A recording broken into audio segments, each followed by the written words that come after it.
नमस्कार मित्रों, मैं doctor Raviraj, cancer surgeon, Ratandeep cancer centre, new city light road, Surat. आज 31 मई है मित्रों, जिसको WHO ने मतलब वर्ल्ड हेल्थ ऑर्गेनाइजेशन ने इंटरनेशनल नो टबैको डे मतलब कि तंबाकू निषेध दिवस के रूप में जाहिर किया है।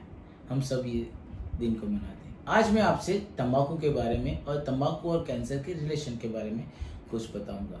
कुछ साल पहले, आई थिंक 2015 में, एक मिस्टर राम प्रसाद शर्मा करके पॉलिटिशियन है, कोई मेंबर ऑफ पार्लियामेंट, जिन्होंने एक कंट्रोवर्शियल स्टेटमेंट, एक और भी व्यक्ति है मिस्टर दिनेश गांधी, जिन्होंने, वो तो चेयरमैन है किस चीज़ के आपको पता है? He is the chairman of national panel, parliamentary panel working on tobacco products.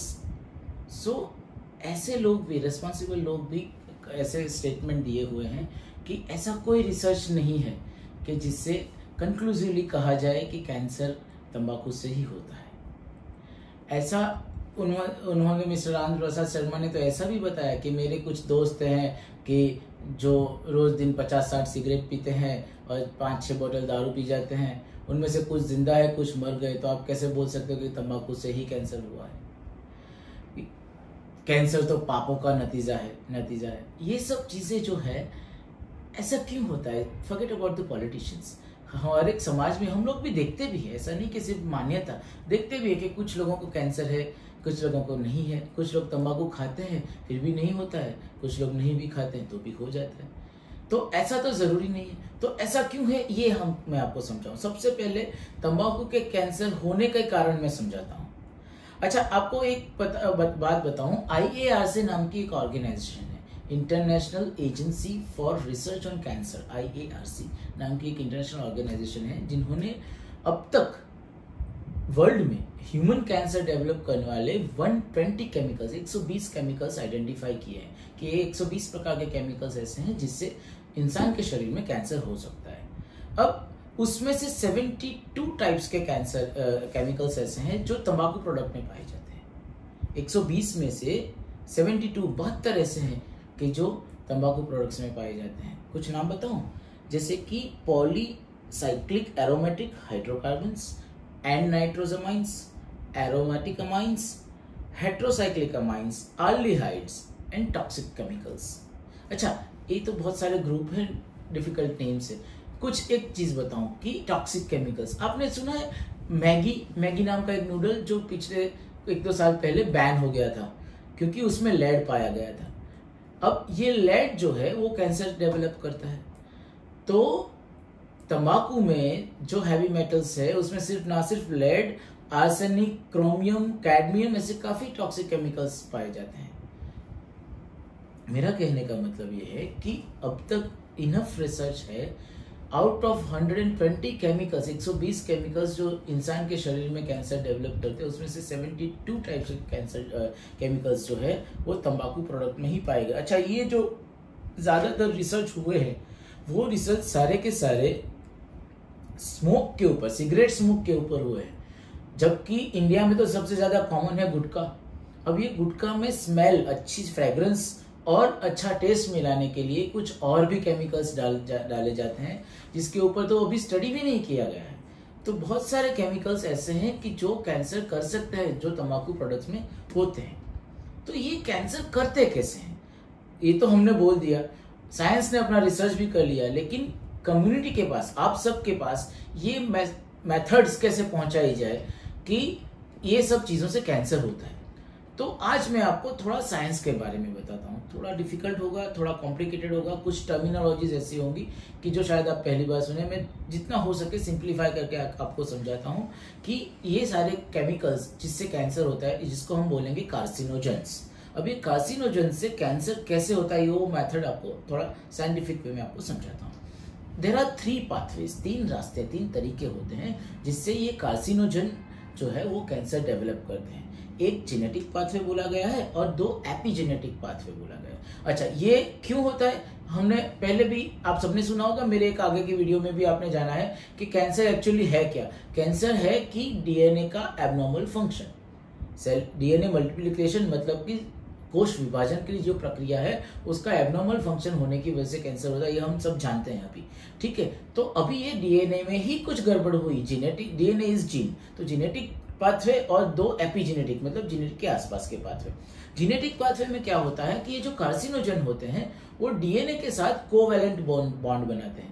अब ये स्कूल में हम सब पढ़ चुके हैं ना कि ionic bonds, covalent bonds, coordinate bonds, ऐसे सब बॉन्ड्स पढ़े हुए हैं। जो लोग गुजराती या हिंदी मीडियम में पढ़े हैं उनको भी ये पता है ना, सहसंयोजक बंध बोला जाता था। तो ये कार्सिनोजेंस जो होते हैं वो डायरेक्टली, कुछ सारे नहीं, कुछ कार्सिनोजेंस डायरेक्टली डीएनए के साथ कोवैलेंट बॉन्ड बनाकर एबनॉर्मल डीएनए बनाते हैं, जिसको बोलते हैं जीन म्यूटेशन। ये प्रोसेस को डीएनए या जीन म्यूटेशन प्रोसेस बोलते हैं, और जो प्रोडक्ट बनती है इसको डीएनए एडक्ट बोलते हैं, एबनॉर्मल जीन डीएनए एडक्ट बोलते हैं। ठीक है, तो ये हो गया जेनेटिक पाथवे। अब दूसरे दो पाथवे हैं एपिजेनेटिक पाथवे, उसमें है टोबैको स्पेसिफिक नाइट्रोसामाइन्स जो कि निकोटिन रिसेप्टर्स और सेल के अदर रिसेप्टर के साथ बाइंड हो जाते हैं और प्रोटीन काइनेज बी को एक्टिवेट कर देते हैं। अब ये प्रोटीन काइनेज बी को एक्टिवेट करने से क्या होता है, एपोप्टोसिस इंक्रीज होता है और एंजियोजेनेसिस डिक्रीज होता है। अच्छा, ये प्रोसेस मैं आपको समझाऊं कि एपोप्टोसिस क्या होता है, कि अगर डीएनए का डैमेज इतना ज्यादा हो जाए कि कंप्लीटली सेल का डेथ हो जाए, जिसको बोलते हैं प्रोग्राम्ड सेल डेथ, मतलब कि एपोप्टोसिस, बराबर। और एंजियोजेनेसिस, एंजियो मतलब ब्लड वेसल, खून की नई नसें, जेनेसिस मतलब नई बनना, तो खून की नई नसें बनती है। अब आप ये प्रोसेस को समझते हैं कि अगर सेल डेथ ज्यादा हो गई तो भी कैंसर नहीं होगा, क्योंकि डेथ ही हो गई, उसमें कैंसर कैसे होगा। और एंजियोजेनेसिस घट गई तो भी कैंसर नहीं होगा। आप समझ रहे हो। तो प्रोटीन काइनेज बी है वो बेसिकली कैंसर होने की प्रोसेस को कम करता है। अगर इसमें ये टोबैको स्पेसिफिक नाइट्रोसामाइन्स होते हैं जो ये प्रोसेस को कम कर देते हैं, जिसकी वजह से कैंसर होने की शक्यता बढ़ जाती है। दूसरा एपिजेनेटिक पाथवे क्या है, that is known as enzymatic methylation of the promoter regions.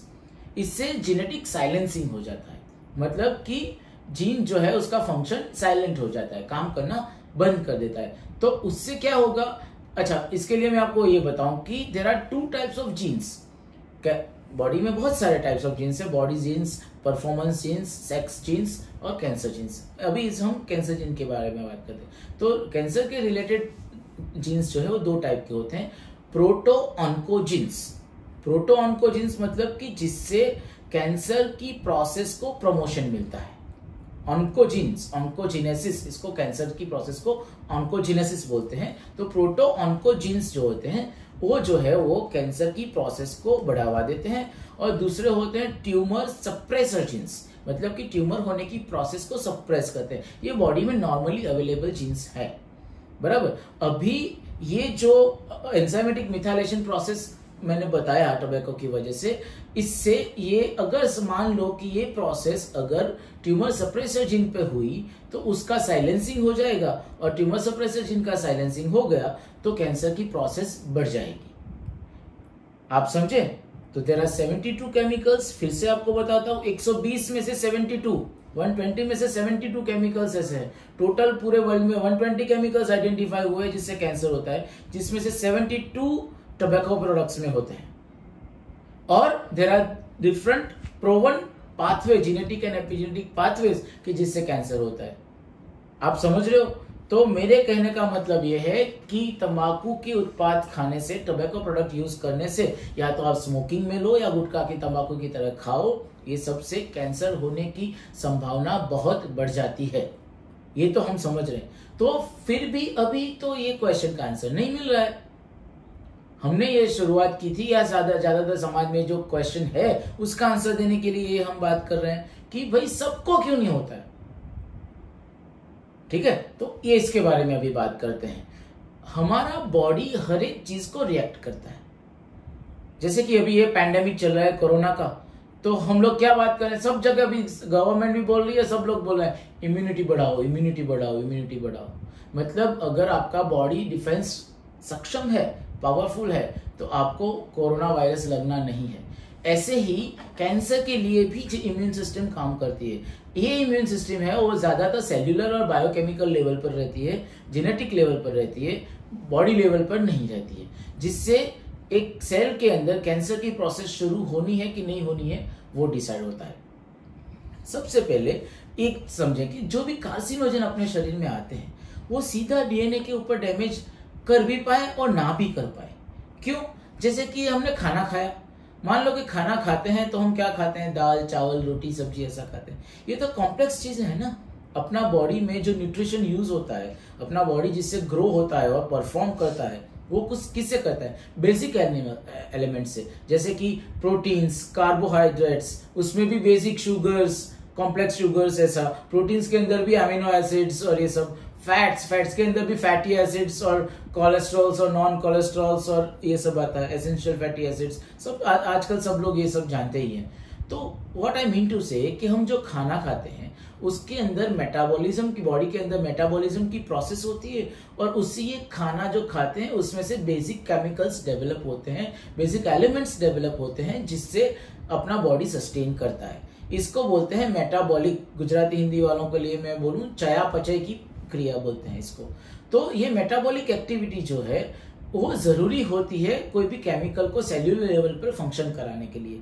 ऐसे ही डीएनए तक ये कार्सिनोजन की इफेक्ट आए, इसके लिए हर एक केमिकल जो आपको कार्सिनोजन शरीर में जाता है वो डीएनए को अफेक्ट नहीं कर सकता है। कुछ कुछ केमिकल्स ऐसे होते हैं जिसको मेटाबॉलिक एक्टिवेशन की जरूरत होती है।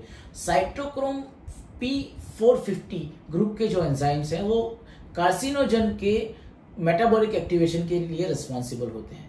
मान लो कि किसी के बॉडी में ये साइटोक्रोम 450 जो है वो इनफ एक्टिवेटेड नहीं है, तो metabolic activation of this carcinogens will not happen. मतलब कि शरीर में वो कार्सिनोजन जाएगा जरूर, लेकिन उसका डीएनए तक इफेक्ट पहुंचने के लिए जो फॉर्म, जो केमिकल फॉर्म जरूरी है वो एक्टिव फॉर्म में नहीं पहुंचेगा, तो कैंसर का प्रोसेस नहीं होगा। आप समझ रहे हो? ये पहला रीजन है। दूसरा कि जैसे अपने डिफेंस मैकेनिज्म जो है उसके अंदर एक प्रोसेस होती है मेटाबॉलिक डिटॉक्सिफिकेशन। डिटॉक्सिफिकेशन तो अब हम सब लोग बातें करते हैं आजकल, सबके डिटॉक्सिफाई कर दो, डिटॉक्स कर दो, डिटॉक्स। तो ये डिटॉक्स होता क्या है कि अपने बॉडी में जो भी अनवांटेड केमिकल्स आ जाते हैं, carcinogens are definitely unwanted chemicals, इसके लिए डिटॉक्सिफिकेशन सिस्टम होती है, बराबर। ग्लूटाथायोन एस ट्रांसफरेज और यूडीपी ग्लूकुरोनिल ट्रांसफरेज, ये दो ग्रुप के एंजाइम्स ऐसे हैं जो कि कार्सिनोजन की प्रोसेस करते हैं डिटॉक्सिफिकेशन की। ठीक है, तो ये प्रोसेस अगर एफिशिएंट है तो आपको कैंसर नहीं होगा, ये प्रोसेस अगर एफिशिएंट नहीं है तो आपको कैंसर होगा। दो रीजन समझे क्यों सबको नहीं होता।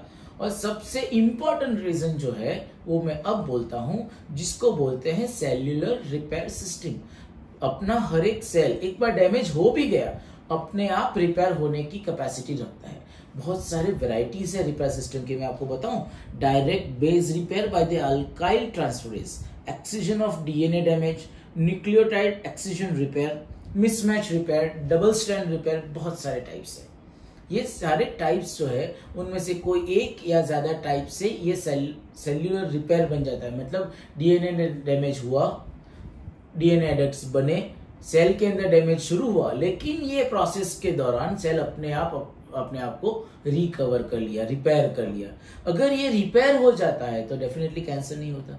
अगर मान लो कि रिपेयर सिस्टम एकदम ही पुअर है तो वो सेल का डेथ हो जाता है, जिसको अभी मैंने थोड़ी देर पहले आपको समझाया, जिसको बोलते हैं एपोप्टोसिस, मतलब कि प्रोग्राम सेल डेथ। तो अगर रिपेयर सिस्टम एकदम एक्टिव है और सेल को, वो कोश को कंप्लीट नॉर्मल लेवल तक पहुंचा देता है तो कैंसर नहीं होगा। या रिपेयर सिस्टम बहुत वीक है और सेल को एपोप्टोसिस तक, मतलब कि डेथ तक ले जाता है तो कैंसर नहीं होता है। लेकिन डीएनए एडक्ट्स बने, मतलब कि रिपेयर नहीं हुआ, डीएनए एडक्ट्स जो है वो सस्टेन हुए और सेल डेथ भी नहीं हुई, ऐसे एबनॉर्मल डीएनए सस्टेन होंगे तभी उसके मल्टीप्लिकेशन से कैंसर का प्रोसेस होगा। तो तंबाकू से कैंसर होता ही है, लेकिन हर एक को नहीं होता, क्योंकि हर एक के बॉडी के अंदर ये जो तीन रास्ते मैंने बताए हैं, मेटाबॉलिक एक्टिवेशन, मेटाबॉलिक डिटॉक्सिफिकेशन और सेल्यूलर रिपेयर सिस्टम, ये रास्ते जो है वो अगर प्रॉपरली काम कर रहे हैं तो बॉडी कैंसर को फाइट कर लेगा। कैंसर की प्रोसेस शुरू हो सकती है लेकिन कैंसर डेवलप नहीं करेगा क्योंकि बॉडी फाइट कर लेगा। आप समझे? तो कहने का मतलब ये है कि हर एक को कैंसर होना जरूरी नहीं है। इसका ये मतलब नहीं है कि तंबाकू हानिकारक नहीं है। तंबाकू हानिकारक है। पूरे विश्व में 120 केमिकल्स कार्सिनोजेनिक पाए गए हैं, उसमें से 72 प्रकार के केमिकल्स ऐसे हैं जो तंबाकू उत्पाद में पाए जाते हैं, मतलब उससे कैंसर होता है। मैंने आपको ये भी बताया कि कौन सी प्रोसेस, कौन से जेनेटिक और एपिजेनेटिक पाथवेज से ये कैंसर होता है। अब सबको क्यों नहीं होता ये हमने जान लिया, लेकिन आप ये समझें कि ये सब जिसको कैंसर नहीं भी होता है, इसका ये तंबाकू उत्पादों से बैड इफेक्ट तो होता ही है, लेकिन उसका इम्यून सिस्टम, उसका डिफेंस सिस्टम जो है वो फाइट कर लेता है। तो मित्रों, आप समझें कि आपको अगर कैंसर नहीं भी हुआ तो भी आपका इम्यून सिस्टम खर्च होता है इसके ऊपर। आप समझ रहे हो? जैसे कि अभी कोरोना वायरस है, उसके साथ साथ किसी को, क्यों हम सब लोग बोलते हैं कि वायरस के टाइम में जो एजेड लोग हैं, जिनको और बीमारियां हैं, उनको जल्दी कोरोना लग जाएगा, क्योंकि आपका डिफेंस सिस्टम उसमें खर्च हो रहा है ना।